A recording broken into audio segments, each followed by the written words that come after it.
மக்களின் முதல்வர் செல்வி ஜெயலலிதாவுக்கு இழைக்கப்பட்ட அநீதியை கண்டித்து அஇஅதிமுக சட்டமன்ற உறுப்பினர்கள் சென்னையில் இன்று புரட்சித் தலைவர் டாக்டர் எம்ஜிஆர் நினைவிடத்தில் அறவழியில் உண்ணாவிரத போராட்டத்தை தொடங்கியுள்ளனர்.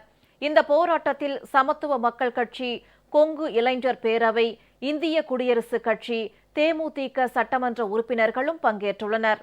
தமிழக மக்களின் முதல்வர் செல்வி ஜெயலலிதாவுக்கு பெங்களூரு நீதிமன்றத்தால் இழைக்கப்பட்ட அநீதியை கண்டித்து கடந்த 27ஆம் தேதி முதல் சென்னை உட்பட மாநிலம் முழுவதும் அஇஅதிமுகவினர் மட்டுமின்றி மீனவர்கள், கல்லூரி மாணவ மாணவியர், வழக்கறிஞர்கள், வர்த்தகர்கள் உள்ளிட்ட பல்வேறு தரப்பினரும் அறவழியில் அமைதியான முறையில் தொடர் போராட்டங்களில் ஈடுபட்டு வருகின்றனர்.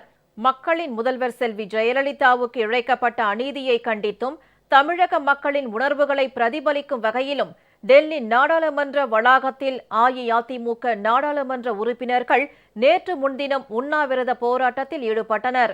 நாடாளுமன்ற வளாகத்தில் அமைந்துள்ள மகாத்மா காந்தி சிலை அருகே வாயில் கருப்பு துணி கட்டி தங்கள் எதிர்ப்பை தெரிவித்தனர்.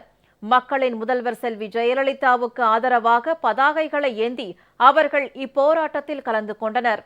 இந்நிலையில் சென்னை மெரினா கடற்கரையில் உள்ள புரட்சித் தலைவர் டாக்டர் எம்ஜிஆர் நினைவிடத்தில் அஇஅதிமுக சட்டமன்ற உறுப்பினர்கள் கருப்பு உடையணிந்து இன்று உண்ணாவிரத போராட்டத்தை தொடங்கியுள்ளனர். காலை 8 மணியளவில் தொடங்கிய இந்த உண்ணாவிரத போராட்டத்தில் கலந்து கொண்டுள்ள சட்டமன்ற உறுப்பினர்கள் செல்வி ஜெயலலிதாவுக்கு இழைக்கப்பட்ட அநீதியை கண்டிக்கும் வகையில் பதாகைகளை ஏந்தியுள்ளனர். இந்த போராட்டத்திற்கு ஆதரவு தெரிவிக்கும் வகையில் தோழமை கட்சிகளான சமத்துவ மக்கள் கட்சி, கொங்கு இளைஞர் பேரவை, இந்திய குடியரசுக் கட்சி மற்றும் தேமுதிகவைச் சேர்ந்த சட்டமன்ற உறுப்பினர்களும் பங்கேற்றுள்ளனர்.